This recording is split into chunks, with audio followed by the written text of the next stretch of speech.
अस्सलाम वालेकुम दोस्तों। झील या लेक पानी के इस बड़े ज़ख़ीरे को कहा जाता है जो कि तालाब से ज़्यादा बड़ा और गहरा होता है। ये झीलें मीठे पानी के अलावा नमकीन पानी की भी होती हैं। हमारे मुल्क पाकिस्तान में ऐसी बहुत सी झीलें मौजूद हैं, जिनमें से एक झील अपनी खूबसूरती के साथ साथ एक रोमानवी दास्तान की वजह से भी मशहूर है। इसी झील की दास्तान सुनेंगे आप इस वीडियो में। आप देख रहे हैं तारीखी मंजरनामा आमरा के साथ। लाइक, शेयर और सब्सक्राइब करना न भूलें। ज़िला मानसहरा में इस्लामाबाद से 257 किलोमीटर के फासले पर बर्फपोश पहाड़ों और ऊंची ऊंची चोटियों में घिरी सतह समंदर से 7,500 फीट बुलंद और 800 मुरब्बा किलोमीटर रकबे पर फैली दुनिया की वो खूबसूरत तरीन वादी मौजूद है जो वादी कागान के नाम से जानी जाती है। इस वादी में तकरीबन 9 छोटी बड़ी झीलें मौजूद हैं, जिसके सबब इस वादी को झीलों की सरजमीन के नाम से भी पुकारा जाता है। झील सैफुल मलूक पाकिस्तान में वादी कागान के खूबसूरत इलाके नारान से 3,224 मीटर ऊंचाई पर वाक़ है।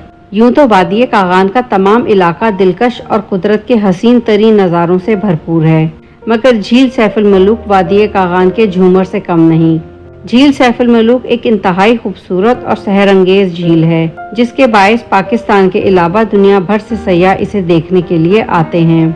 प्याला नुमा शक्ल की इस झील सैफुल मलूक की लंबाई तकरीबन 1420 फुट, चौड़ाई 450 फुट और औसतन गहराई 50 फुट के करीब है। इसके बिल्कुल पीछे मौजूद बर्फानी लिबादा ओढ़े अपनी खूबसूरती और जोबन का नज़ारा कराती चोटी मलका पर्वत वाक़ है, जो कि नारान में मौजूद सबसे ऊंची चोटी है। इसकी बुलंदी 17,500 फुट है। इसकी चढ़ाई इंतहाई दुश्वार होने के सबब इस पहाड़ को आज तक कोई सर नहीं कर सका।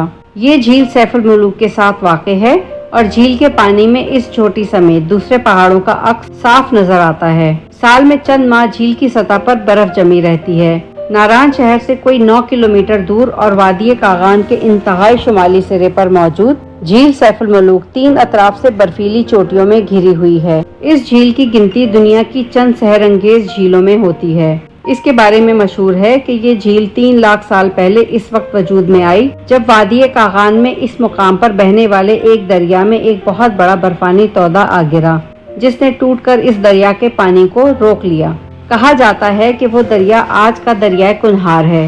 झील सैफुल मलूक की वजह शोहरत इसकी खूबसूरती के अलावा एक रोमानवी दास्तान भी है, जो कि यहाँ के दास्तान नवीसों, शायरों और मकामी लोगों के मुताबिक सैफुल मलूक नामी आदमजाद और बदीउल जमाल नामी एक परी की परवान चढ़ती मोहब्बत और फिर अपने मंतकी अंजाम को पहुँचती एक दास्तान है। मकामी दास्तान गो इस दास्तान पे इस कदर यकीन रखते हैं कि वो मुकम्मल एतमाद के साथ सयाहों को शहजादा सैफुल मलूक और परी बदीउल जमाल की दास्तान मोहब्बत सुनाते नजर आते हैं। मकामी अफराद की कहानी के मुताबिक सैफुल मलूक मिस्र का एक शहजादा था और बदीउल जमाल जो कि परियों की शहजादी थी, इसी मलका पर्वत पर रहा करती थी। एक दिन ख्वाब में सैफुल मलूक ने पर्वत की शहजादी को देखा और इसके हुस्न का दीवाना हो गया। सुबह होते ही शहजादे ने महल में सारे नजूमियों को तलब किया और अपना ख्वाब सुनाकर पूछा कि इस परी के बारे में अपने इल्म के मुताबिक बताओ कि ये कहाँ है और इस तक कैसे पहुँचा जा सकता है। नजूमियों ने हिसाब लगाकर बताया कि परियों की शहजादी पर्वत पहाड़ पर रहती है। इस तक पहुँचने के लिए शहजादे को सुलेमानी टोपी दी गई, जिसे पहनकर वो शहजादी तक पहुँच गया और शहजादी भी इसे पसंद करने लगी। जबकि बर्फ से ढके हुए पहाड़ की दूसरी तरफ जिन्नात रहते थे। इनका सरदार सफेद देव भी शहजादी से मोहब्बत करता था। जब देव ने सैफुल मलूक को शहजादी के साथ देखा तो इनका दुश्मन हो गया।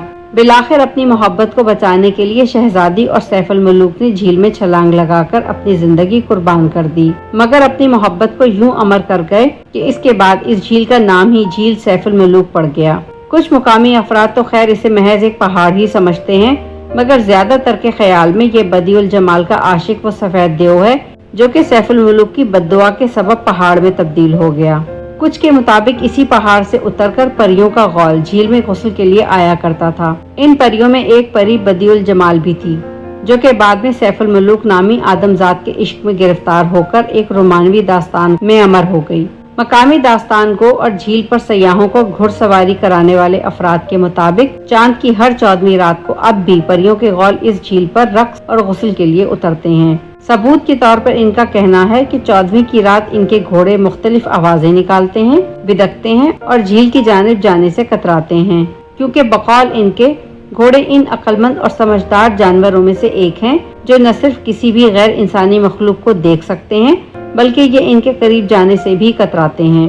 इसके अलावा झील सैफुल मलूक से 8 किलोमीटर दूर नारान के मेन बाजार के पीछे मौजूद एक गार वाक़ है।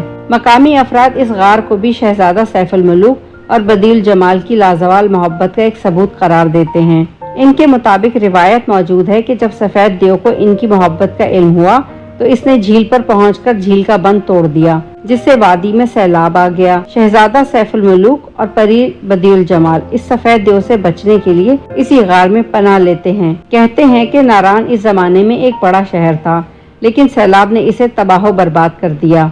पानी इस गार में भी भर गया जहाँ शहजादा और परी छुपे हुए थे। इस किस्से पर दर्जनों शायरों ने अशार लिखे, मगर जो शोहरत मियाँ मोहम्मद बख्श की दास्तान को मिली वो किसी और को नसीब न हुई। मियाँ मोहम्मद बख्श की इस तसनीफ का नाम सफरुल इश्क है, जिसे आम तौर पर किस्सा सैफुल मलूक और बदील जमाल भी कहा जाता है, जो 9248 अशार पर मुश्तमिल है। पहाड़ी जबान में लिखे जाने वाले इस कलाम में शेरियत, तरीकत, हकीकत और मार्फत बदरजा कमाल मौजूद है। हुस्न जमाल की हूबहू तस्वीर कशी की गई है और मज़ाहिर कुदरत की मंजर निगारी भी। कुछ मकामी अफराद का यकीन है कि सैफुल मलूक और बदीउल जमाल आज भी गार में जिंदा मौजूद हैं। गो कि ये दावा हकीकत से ज्यादा अफसाना ही है। आप कहिए इस सिलसिले में आपका क्या ख्याल है? नीचे दिए कमेंट बॉक्स में अपनी कीमती राय का इजहार करना ना भूलें। अल्लाह हाफिज।